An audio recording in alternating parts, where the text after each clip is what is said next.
Ada nggak istilah senioritas yang bikin Anda pusing? Waktu pertama itu aku belum ada kendaraan dan aku tuh nanya kayak kalau mau pergi ke sini caranya gimana.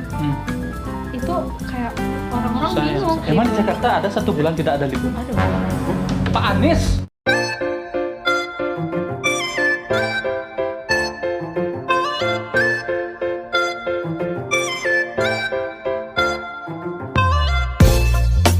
Halo guys. Hai hai hai hai.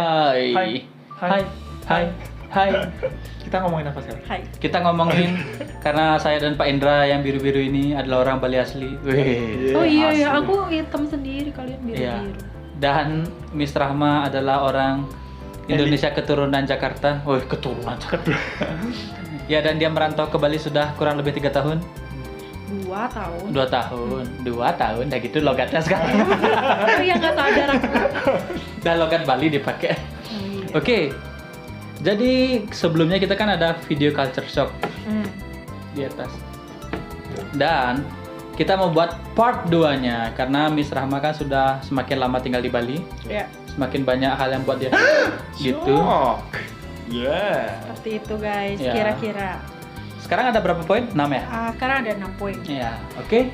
Oke, langsung. Dia mau apa namanya bilang culture shock ini dan mengucapkan di depan orang Bali. Ya. Karena biasanya yang menceritakan culture shock tuh sendiri, Ya. ya kan? Kita Ini di depan orang Balinya langsung. di depan turunan. Jadi misalnya ada yang dia tidak ngerti, bisa langsung kita jelaskan Pak ya. Ya. Oke, langsung aja. Ya. Poin yang pertama itu banyak janur kuning, guys. Apa janur kuning? Yang di melengkung kuning. Oh, penjor. Di kita itu dikit. Biasanya Penjor, kita penjor. bilang itu kan janur kuning. Ya. Dan biasanya kalau rumah dipasangin janur kuning itu artinya ada yang mau nikah. Oh. Biasa dipasang di depan rumahnya kah, atau di gang, depan gang, atau pokoknya kalau ngelewatin jalanan ada dipasang janur kuning tuh artinya mau nikah. Oh. Nah, pertama kali aku datang sih kayak benar orang mau nikah. Wow, Musim nikah ya, kawin. musim kawin ini. Tapi gitu. sejalan ya. Satu Iya. gang mau kawin Banyak semua. sekali. Ternyata bukan Oh. itu. Pak Indra. Di kosanku ini tiap hari nikah ini. Selalu Oh ya, depan kosnya dia tiap hari ada penjornya. Entah apa maksudnya. lupa Dicabut. Oke, Pak Indra mungkin bisa jelaskan karena ini ada hubungannya dengan Hindu ya. Iya. Ya. Apa itu penjor? Penjor itu adalah pelambangan Gunung Agung. Oh ya? Ya sebenarnya. Maksudnya gimana tuh? Perlambang Gunung Agung. Iya, Gunung Agung. Penjor itu kan kayak gini. Dan Ya. itu biasanya kita pasang untuk merayakan galungan. Oh. Galungan dan Kuningan, Yes. hari raya di Raya Bali. di Bali. Oke, kenapa Gunung Agung? Karena itu adalah salah satu tempat sakral di Oh. di Bali di Indonesia. Di Bali. Salah Kan satu. Di Indonesia juga, Oh iya, Indonesia. Ya. Kan ada pura yang terbesar di Bali di sana. Apa tuh? Pura Besaki. Oh ya ya. Ya. Oh, yang tinggi Hmm. itu yang gedung-gedung nggak boleh ngalahin tingginya dia itu ya? Iya. Oh. Dan dia di kaki Gunung Agung. Oh, Oke. motor. I see. Oke, jadi maksudnya penjor itu tuh Perlambang gunung, mengumpamakan Gunung Agung. puncak Gunung Agung gitu. Ya. Ya. Dan biasanya di Galungan. Galungan Kuningan. Ya, dan dipasang di depan rumah. Ada gini lainnya nggak sih, arti lainnya selain itu kayak apa? Ada kan di sana biasanya ada Oh, ada kerupuk jajan ya, gitu. Nah, ada itu. dekorasi kayak gabah juga. Ya. Biasanya kita pasang itu untuk mensyukuri Oh. panen atau Jadi Hasil alam ya. ya hasil bumi yang disyukur itu ditaruh di sana gitu ya. Ya. Oh gitu artinya. Artinya keluarga yang memasang itu bersyukur atas hasil Ya. buminya gitu ya. Poin Ya. yang kedua adalah banyak libur. Ini kayaknya culture shock yang paling umum ya, Iya. yang terjadi, yang dialami sama orang-orang yang migrate ke Bali dari Jakarta atau dari daerah manapun dari Migrasi ya maksudnya migrate ya. Iya. Ya. Oh iya. Iya. bukan sakit kepala itu ya? Migran. Oke. Oke. Kalau sore-sore? Sore-sore Apa? maghrib. Kenapa tadi? Banyak libur. Oh ya namanya juga Bali banyak Ya, libur ya bukan. Bukan itu arti Jadi kata Bali ya. Apa ya? Setiap bulan itu pasti ada ya. Emang di libur. Jakarta ada 1 bulan tidak ada libur? Aduh. Pak Anies. Maksudnya kan kalau kita kan biasanya kalender nasional kan. Kalender Oh. nasional liburnya hari pahlawan, hari raya umat beragama kayak gitu-gitu kan.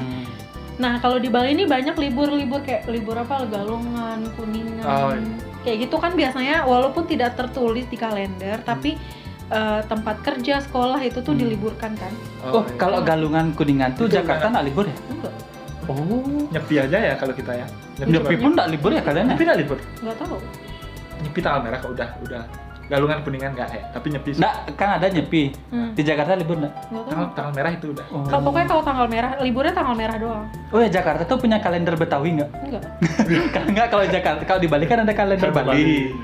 Adatnya kan gitu. Enggak, ya itu dia justru karena kita kalendernya nasional. Liburnya karena tanggal merah Ya udah atau kayak kesaktian Pancasila dan 17 kayak Agustus gitu. yang gitu. Paling yang nambah-nambah kalau ada cuti bersama kayak gitu-gitu doang. Tapi kan ya maksudnya tidak pasti gitu liburnya. Kalau kita tuh udah kayak Saraswati yang Ya, gitu-gitu ya, itu Saraswati. libur ditambah lagi libur nasional, cocok, ada banyak libur. Banyak libur. Ya, Oke, seperti next. itu. Enak. Next itu ritme kerja. Jadi maksudnya tuh gini. Sebenarnya tuh nggak cuma ritme kerja aja, ritme apapun kayak orang Bali kalau jalan kayak santai, kayak nikmatin hidup. It's heaven. Gitu kan. It's heaven. Why do we have to be in a hurry in heaven? Bali everyday summer. Bukan Bali doang, itu mah Indonesia. Everyday summer. Terus udah gitu kerja kayak nyantai, kayak no stress gitu. Kalau di Jakarta kan kita kayak ritmenya kerja tipes gitu. Ya, kalau di Bali tuh kerja liburan, kerja liburan. Liburan. Saya juga mau nanya ini kayak kita semua kan pernah bekerja. Kalau di Jakarta tuh ada nggak istilah senioritas yang bikin Anda pusing gitu? Ya. Kayak Kayaknya di itu di Goldblum. mana-mana ada ya. Oh ya, kok di Bali jujur ya, saya kan udah pernah ke 3 perusahaan lumayan besar nih kerjanya. Senior saya tuh, saya mikirnya waktu mau kerja tuh, senioritas kayak gini. 3-tiganya di Bali nih ya, jujur ya, nggak ada yang bikin saya stres. Malah menolong, baik, bahkan ngasih solusi gitu. Kan ada kita kayak kejar target gitu kan. Kalau misalnya orang yang apa namanya mau nggak bagi tips untuk cara kejar targetnya, pasti dia kayak diam Sendiri, ya. Kok senior di Bali itu ya biasanya kasih tips gitu. Gini cara kerjanya, kayak dituntun, diajarin. ya dituntun. Tapi kamu pernah kerja di luar Bali? Enggak sih, makanya aku nanya. Oh, Oke. di Jepang? Kalau di Jepang? Kalau di Jepang, Senioritasnya tinggi kayaknya. kalau di Jepang waktu itu aku nggak ada senioritasnya sih, sama begitu. Kalau di Jepang itu senioritasnya tuh dalam arti kalau misalkan bos belum pulang, kita belum pulang. Kayak Oh nggak ya, enak, kayak gitu nggak ya. enakan gitu. Bukan senioritas tapi kayak lebih kita nggak enakan aja. Segan. gitu. Ya dan lebih hormat gitu. Iya, Kalau lebih kalau di Bali hormat. tuh masih bisa kamu minum arak sama seniormu tuh bisa. Iya. Cuman kalau sepengalamanku kerja di Bali itu kalau soal senioritas mungkin dari environment kerjanya sendiri itu tidak ada ya. Tapi dari individualnya ada yang menerapkan senioritas, ada yang enggak gitu. Yeah. Oh. Gitu. Kayak tergantung orangnya juga sih. Kalau di Jakarta? Kalau di Jakarta ya sama, tergantung orangnya. Oh. Berarti saya yang beruntung ya, tidak dapat senior yang kejam. No, saya juga Iya ya, di Bali itu rata ya. Udah berapa kali tempat kerja belum sempet lihat seniornya. Dan belum pernah juga ada kasus di Bali itu kayak yang ngelaporin senior gitu. Biasanya kalau di Bali itu ya, kalau misalnya dia kerja terus senang dia sama seniornya, biasanya malah buat grup futsal apa gitu ya. Ya grup minum-minum. Kayaknya gitu. kalau itu ya sama di Jakarta pun kayak gitu. Kalau emang deket sama seniornya, kalau emang orangnya individunya tidak menerapkan senioritas kayak gitu ya enak-enak aja. Berarti ya tergantung individual. Kalau itu. Next. Warung-warung kecilnya itu jual alkohol, guys. Kalau di Jakarta kita tidak nemu alkohol dijual di warung-warung biasanya, karena budaya minum alkohol itu nggak ada di Jakarta. Budaya minum alkohol itu lebih ke kayak dunia malam, anak metropolitan yang kayak gitu-gitu. Kalau misalnya bir, ya contohlah bir ya, kita nggak sebut merek ya, bir itu bisa didapat di mana? Nah, alkohol ya, Ya. secara general minuman beralkohol itu biasanya bisa didapetin di kayak supermarket, toko-toko yang besar gitu, supermarket besar. Itu pun juga nggak semua supermarket jual ya, tapi kayak kalau mau cari alkohol itu nggak ke warung-warung, tapi cari ke supermarket yang besar-besar kayak gitu. Kalau di sini kan kayak bahkan di convenience stores-nya juga ada. Oh, di convenience stores itu nggak ada Jakarta? Tidak semua ya. Tidak semua, jarang gitu. Karena orang Bali itu biasanya kalau misal ngumpul di Pusko ya, misalnya, terus lagi kayak happy dengerin musik gitu, Ali arak warung gitu. Cari arak ke warung gitu ya. Beda susah orang nyari arak, harus ke mall dulu. Mungkin karena ini juga ya, agama. Kalau di Bali kan mayoritasnya kan Hindu. Oh iya. Ada budaya minum alkohol juga, minum arak kan. Kalau di Jakarta mayoritasnya kebetulan Muslim. Gitu. Kayaknya. Oke, next. Gitu. Next. Apa? Banyak anjing. Oh iya, anjing. Ini aku yang cukup shock. Banyak hewan anjing ya. Banyak hewan berkaki 4 dan menyusui. Namanya sapi. Namanya anjing. Sapi menyusui nggak? Iya. Ya, namanya banyak anjing. Gitu.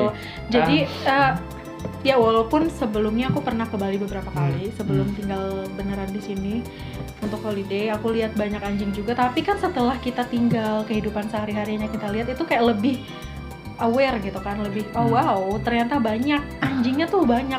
Soalnya gini loh guys, kalau misalnya di Jakarta itu orang pelihara anjing rata-rata tuh kayak karena hewan kesukaan, bukan nggak ada yang kayak jarang banget lihat ada anjing-anjing liar, anjing-anjing yang punya orang tapi dilepas, nggak akan dilepas biasanya kalau anjing di rumah aja. Di rumah pasti gitu. Oh, kalau Bali dilepas ya? Nah, aku nggak tahu ya, tapi menurutku bedanya itu karena kalau di Jakarta orang pelihara anjing itu karena kesukaan. Ya, hobi. Sebagai hewan kesukaan.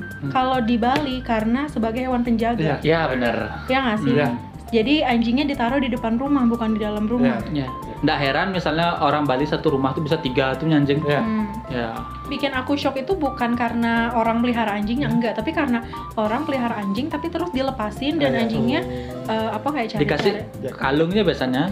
Bahkan banyak yang nggak dikasih kalung. Iya, tapi biasanya ada kalungnya. Bahkan banyak kayak yang anjing-anjingnya cari makan ke sana, cari makan ke sini. Jadi kayak aku nggak bisa bedain mana anjing yang ada dipelihara, mana yang anjing liar, mana yang anjing ada pemiliknya. Aku kurang bisa bedain. Oke, biar semakin jelas ya, kita kasih persentase nih. Misalnya di satu gang di Bali dan satu gang di Jakarta.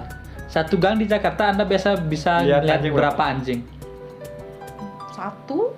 Kalau di Bali tuh bisa 4, 5 gitu. Ya, sepanjang gang itu bisa ada anjingnya. Kalau di Bali tuh ya misalnya mau anggaplah dari saya, misalnya dari Bandung, dari Kuta, biar kalian tahu lebih jelas ya. Kuta ke Denpasar tuh pasti lihat 5 atau 6 anjing. Atau lebih malah. Ya, kalau misalnya Jakarta tuh dari mana ke mana? Jaktim ke Jaksel jauh nggak? Jauh banget. Ya jauh sih. Tapi yang dekat apa? Nggak usah inilah dalam apa ya? Lingkup anggap aja 5 km gitu. Lingkup 5 km bisa nggak lihat? Mungkin bisa lihat 1-2 anjing yang di luar gitu. Paling tapi itu anjing yang dipelihara. Anjing liar ya. Kita bicara anjing yang di luar rumah ya. Kalau yang di dalam rumah kan itu beda lagi. Ini yang di luar rumah, yang maybe liar. Kebanyakan kalau di luar rumah di Jakarta tuh liar ya. Mungkin cuma 1-2 kita nemuin gitu. Segitu perbedaan nanti ya. Lumayan jauh ya. Satu lagi terakhir. Terakhir. Enggak. Bukan. Terakhir itu transportasi umum. Jadi waktu aku kalau liburan kan beda ya. Liburan kan biasanya kita rental. Cenderung sewa kendaraan, sewa mobil, sewa plus motor, supir. kayak gitu plus supirnya. Atau mungkin kita ikut kayak tour guide, mungkin. Atau kalau udah punya teman di Bali, jangan pakai mobil itu dah. Nah, free. Nah, kalau misalkan kita udah tinggal di Bali, kan akan ada banyak kegiatan yang mengharuskan kita untuk pergi ke sana, ke sini, ke sana, ke sini. Waktu pertama itu aku belum ada kendaraan. Dan aku tuh nanya, kayak kalau mau pergi ke sini caranya gimana? Itu kayak orang-orang bingung, lewat sana, lewat sini, belok sana, belok sini tuh kayak, iya tapi aku caranya ke sana gimana? Naik apa gitu? Ya satu-satunya cara itu naik ini ojol.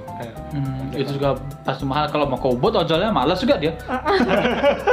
Oke, sebagai pembanding lagi sekalian. Dari rumahku ke Monas misalnya. Ya, dari tempat ke Monas. Atau misalnya yang jauhan dikit ya dari Bogor, stasiun Bogor ke Monas. Ada beberapa cara pakai ke sana. Banyak. Bisa pertama yang paling populer itu adalah naik kereta. KRL. KRL itu salah satu transportasi yang populer. Makanya banyak banget yang pakai dan sampai desek-desekan. Terutama kalau rush hour. Ya, Terus bisa juga naik bis. Bis kota, bis antar kota. Angkot gitu bisa. Naik angkot bisa. Naik angkot itu bisa, tapi biasanya nggak langsung ya. Dia Muter. beberapa kali. Naik angkot sini sampai sini terus turun lanjut ke sini gitu loh. Beberapa kali. Norikaeri. Terus Norikaeri itu apa? Norikaeri Makanan nori. Nah, pergantian kendaraan. apa tadi terusnya? Ya, selain angkot. Terus kendaraan pribadi dan Oh, semacamnya. Atau kalau misalnya di Jakarta kotanya sendiri, misalkan kita mau keliling Ancol. Kan Ancol itu kan daerah kan, bukan tempat wisata aja. Oh iya, tapi gitu juga ya. Kalau misalnya di Bali nih, kalau ada bule misalnya nginep di Nusa Dua gitu ya, mau ke Ubud tuh, kalau nggak dia pakai supir hotelnya atau travel agentnya atau tour guide-nya, ya punyailah teman Bali guys. Itu bakal lebih menghemat segalanya. Ya nggak? Tapi angkot di sini udah nggak ada ya. Angkot dah nggak pernah lihat. Bis juga menurutku ya, apalagi Sarabagita nih, kritik buat Sarabagita ya. Aku tuh nggak pernah ngerti Sarabagita tuh dari titik mana ke mana tuh. Oh iya, Anda gitu nggak? Nggak tahu Ya, ini jalurnya. kapan dia berhenti di Terminal Lubung, kapan dia berhenti di Renon, kapan, nggak pernah tahu tuh. Tapi kalau yang di sana bisnya Ada jam-jamnya gitu. Enggak, selalu aja ada datang. Kecuali kalau bis antar kota ya. Kalau antar kota, bis antar kota itu biasanya ada jam-jamnya, tapi kayak kita nggak akan telat juga. Satu berangkat akan ada lagi di belakangnya kayak gitu. Kok di Bali agak susah ya bro ya? susah. Nggak usah takut telat. Kecuali kalau yang bis yang ke bandara itu baru ya ada ya jadwalnya. Itu kalau misalkan kereta juga kayak banyak aja jadwalnya, kita mau datang jam berapa aja tinggal pilih mau jam yang mana gitu. Dan Bali namanya kereta soalnya.